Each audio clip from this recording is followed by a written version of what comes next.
Bom dia a todos e todas.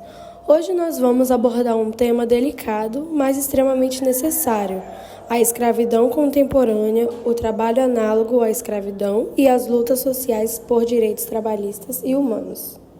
Esse grupo é composto por 3 pessoas, sendo elas Lorena, Isabela e Maria Eduarda.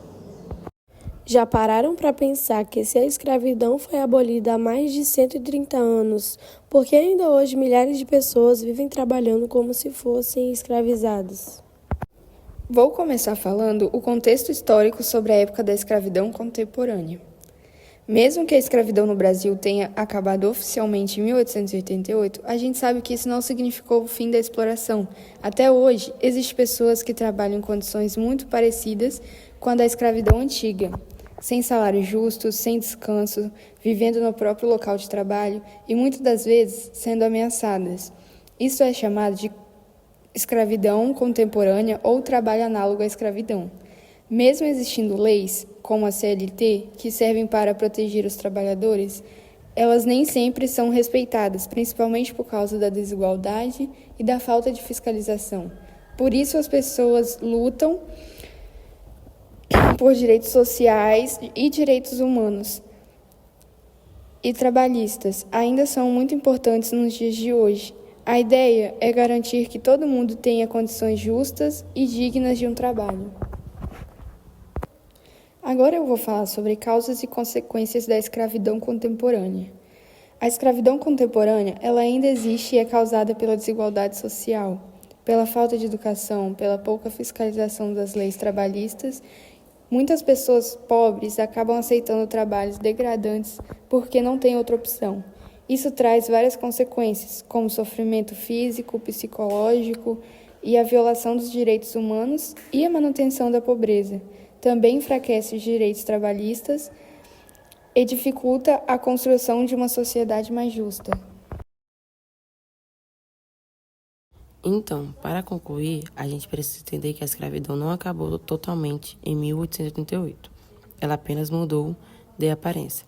Hoje, muitas pessoas ainda vivem em condições desumanas de trabalho, sem salário justo, sem descanso, sem segurança, sendo explorada como se fossem descartáveis. Isso acontece em fazendas, na construção civil, na indústria têxtil e até dentro de casa. Doméstico forçado. E o mais triste é que muita gente nem sabe que isso existe, ou acha que é normal, mas não é. Trabalho não pode ser sinônimo de sofrimento. Ninguém deveria precisar escolher entre sobreviver e ser tratado com dignidade. Por isso, o combate à escravidão moderna precisa ser uma causa de todos nós. A gente precisa cobrar do governo mais fiscalização, leis mais rígidas e das empresas mais responsabilidade. Mas também precisamos olhar ao nosso redor, prestar atenção, conversar sobre isso, denunciar abusos e principalmente valorizar os direitos que tantos lutaram para conquistar. Porque cada pessoa tem direito a trabalhar com dignidade, respeito e liberdade. Enquanto houver alguém sendo explorado, a nossa luta ainda não terminou. Para finalizar, nessas imagens a gente vê cenas da colheita do café no Brasil, por volta de 1882, antes da abolição da escravidão, que só aconteceu em 1888. As fotos mostram trabalhadores escravizados em plantações no Vale do Paraná e no Rio de Janeiro, em situações extremamente precárias. E essas imagens são muito importantes porque elas revelam como o trabalho escravo era essencial para a economia da época, especialmente na produção de café, que era o principal produto de exportação do Brasil naquele período. E essas pessoas eram forçadas a trabalhar longas jornadas, sem nenhum direito e sob punições violentas. Não recebiam salário, nem tinham liberdade e era tratada como prioridade.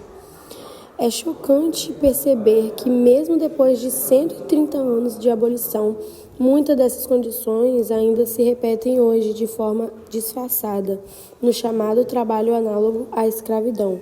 Ou seja, essas imagens do passado nos ajudam a entender como a escravidão deixou marcas profundas que ainda precisam ser enfrentadas e superadas. E como dizia nosso ex, Terminamos!